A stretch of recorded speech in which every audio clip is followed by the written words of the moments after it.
కీర్తనల గ్రంథము 99వ అధ్యాయం 6వ వచనము 7వ వచనాన్ని మనం గమనించినట్లయితే, ఆయన యాజకులలో మోషే అహరోన్లు ఉండేది. ఆయన నామమును బట్టి ప్రార్థన చేయు వారిలో సమూయేలు ఉండెను. వారు యెహోవాకు మొరపెట్టగా ఆయన వారికి ఉత్తరమిచ్చెను. మేఘస్తంభములో నుండి ఆయన వారితో మాటలాడెను.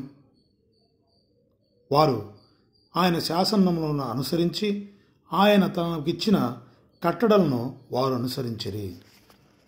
ప్రియ సహోదరులారా, ఇక్కడ మనము గమనించినట్లయితే వారు యెహోవాకు మొరపెట్టగా ఆయన వారికి ఉత్తరమిచ్చెను.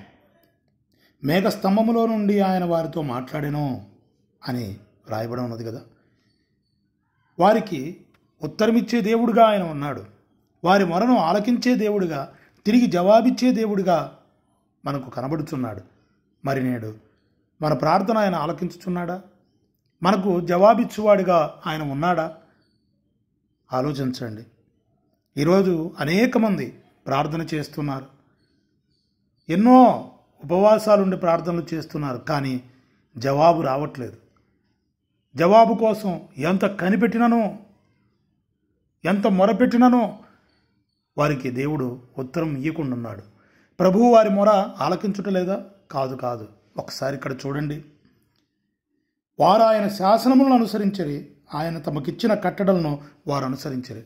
అనగా దేవుడు వారికిచ్చినటువంటి శాసనములను, ఏ మాటలనైతే ఏ విధంగా నడుచుకునవలనని వారికి ఆజ్ఞలను ఇచ్చాడో, వారికి ఏ కట్టడలను ఇచ్చాడో వాటన్నిటినీ కూడా వారు ఎక్కడా కూడా వెనుదీయక అనుసరించుచు దేవుని అడుగుజాడల్లో నడిచారు.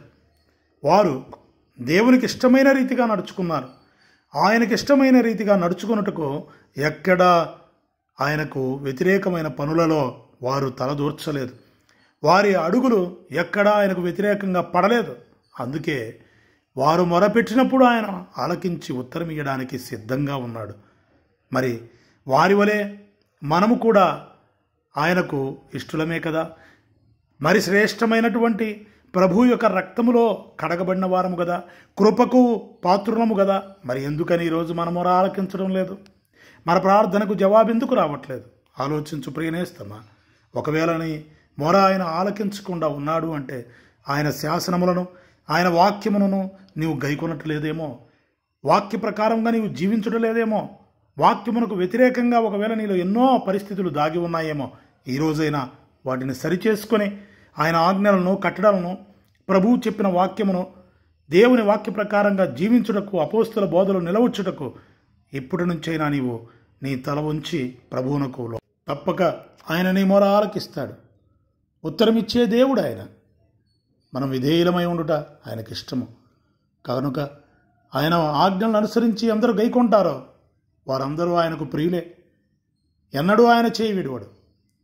కనుక నీ ప్రార్థన ఆలకించే దేవుడు, నిన్ను చూచుచున్న దేవుడు ఆయన వినుచున్నాడు. కనుక ఆయనకు లోబడి విధేయత చూచు.